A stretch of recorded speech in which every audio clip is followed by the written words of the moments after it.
Un phénomène troublant semble se dessiner dans la région de Donetsk. Des soldats russes y sont envoyés dans le cadre d'une offensive de printemps présentée comme décisive, censée apporter une victoire stratégique à la Russie. Pourtant, derrière ce récit officiel, une réalité bien différente émerge. Les pertes humaines atteignent des niveaux exceptionnels, tandis qu'un mécanisme de destruction, encore mal défini mais d'une efficacité redoutable, décime les rangs russes à un rythme rarement observé. Donetsk apparaît désormais comme une zone d'attrition extrême.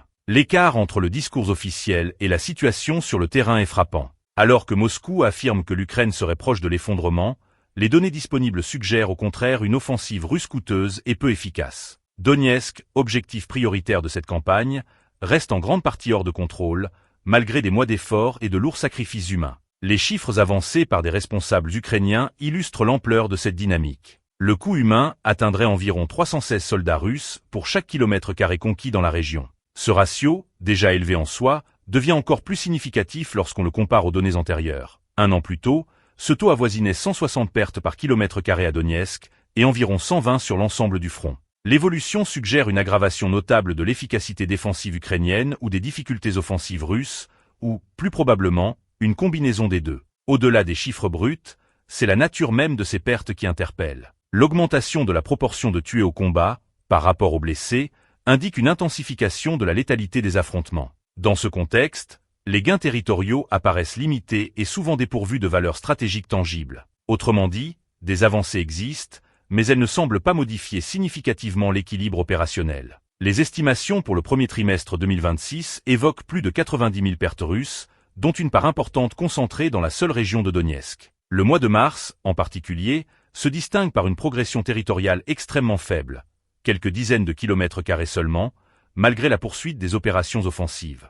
Ce contraste entre pertes élevées et gains limités suggère une forme d'enlisement. Dans ce contexte, les déclarations politiques prennent une dimension particulière. Les menaces de nouvelles offensives ou d'ultimatums doivent être analysées à la lumière des contraintes opérationnelles observées sur le terrain. Ellicat entre objectives घोषित capacités effectives soulèvent des interrogations sur la viabilité et long-terme de cette stratégie. Un autre élément mérite attention, la structure du terrain restant à conquérir. Une partie significative de la région de Donetsk comprend des zones urbaines fortifiées, souvent préparées de longue date pour la défense. Ce type d'environnement favorise les forces défensives et tend à augmenter les coûts humains pour toute force attaquante. Si l'on extrapole les tendances actuelles, exercice purement théorique, le coût potentiel d'une conquête complète de la région apparaîtrait extrêmement élevé. Toutefois, de telles projections doivent être considérées avec prudence, car elles reposent sur des hypothèses susceptibles d'évoluer rapidement selon les conditions tactiques, technologiques et politiques. Enfin, les dynamiques observées à Donetsk semblent s'inscrire dans un schéma plus large.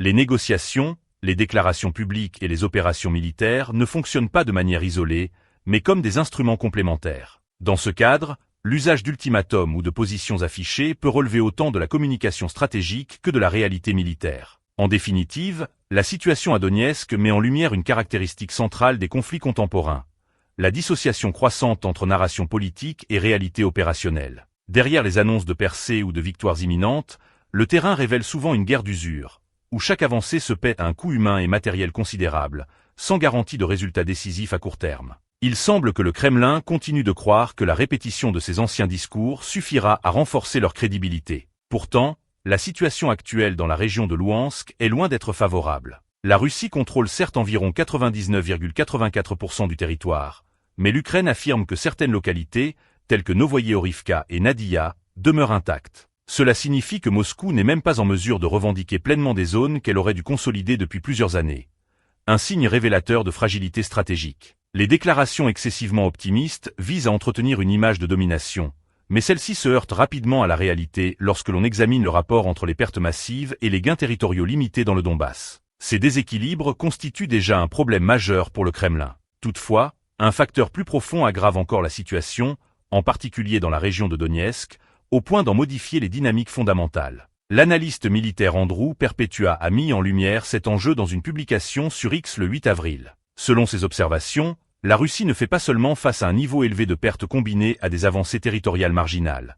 Elle enregistre également une intensification sans précédent des pertes humaines. Après avoir analysé environ 300 vidéos par jour provenant de plus de 2000 sources en ligne, il a constaté que mars 2026 représentait le 4e taux quotidien de pertes le plus élevé depuis le début du conflit. Ce constat prend une dimension encore plus préoccupante lorsqu'il est replacé dans une perspective temporelle. Les mois de décembre 2025, janvier 2026, février 2026 et mars 2026 forment une séquence continue de 4 mois durant lesquels les pertes sont restées anormalement élevées. En particulier, mars 2026 a enregistré une hausse significative par rapport à l'année précédente.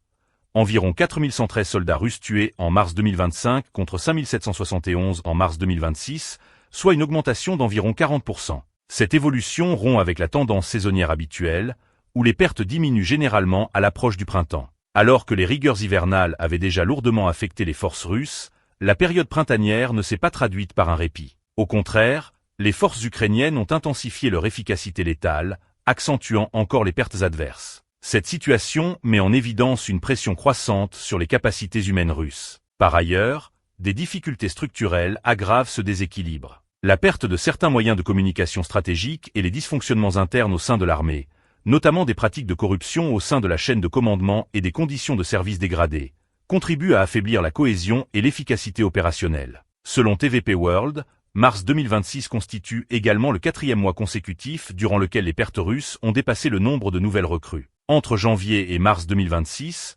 environ 85 290 soldats russes auraient été perdus, contre seulement 80 456 recrutements. Ce déficit structurel révèle une incapacité croissante à compenser les pertes sur le terrain. Un élément particulièrement critique réside dans la nature de ces pertes. Une proportion importante des soldats est tuée plutôt que blessée, ce qui empêche toute rotation ou retour ultérieur au combat. Contrairement aux blessés, qui peuvent être soignés puis redéployés, les pertes définitives réduisent durablement le potentiel humain disponible. Cette réalité pèse lourdement sur la capacité de la Russie à soutenir des opérations prolongées, notamment dans le cadre de son offensive printanière dans la région de Donetsk. Cette situation est d'autant plus préoccupante que ces pertes considérables ne se traduisent que par des gains territoriaux minimes. Un ratio d'environ 316 pertes par kilomètre carré conquis constitue déjà un indicateur d'extrêmement défavorable. Lorsque ces territoires n'offrent aucun avantage stratégique significatif, ce déséquilibre se transforme en véritable crise opérationnelle. Ainsi, l'attention se recentre sur Donetsk,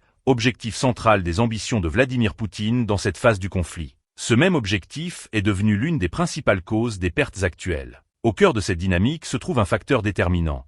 Un système de défense profondément structuré, que l'on peut résumer en 2 mots, un anneau défensif. Contrairement aux déclarations affirmant une progression rapide, les forces russes se heurtent à des fortifications parmi les plus solides établies en plus de 4 années de guerre. Cet anneau repose sur 4 centres urbains majeurs: Sloviansk, Druskivka, Kramatorsk et Kostiantynivka. Ensemble, ces villes forment un arc défensif destiné à empêcher toute progression vers la ligne administrative complète de Donetsk, objectif qui permettrait à Moscou de revendiquer une victoire politique. À ce stade, les forces russes ne sont parvenues qu'à s'approcher de Kostiantynivka, sans réussir à pénétrer la ville. Les 3 autres centres urbains restent hors de portée pour des offensives efficaces, malgré leur exposition relative aux frappes d'artillerie et aux drones. Même les tentatives d'infiltration à Kostiantynivka se heurtent à des résistances importantes, illustrant la robustesse du dispositif défensif ukrainien.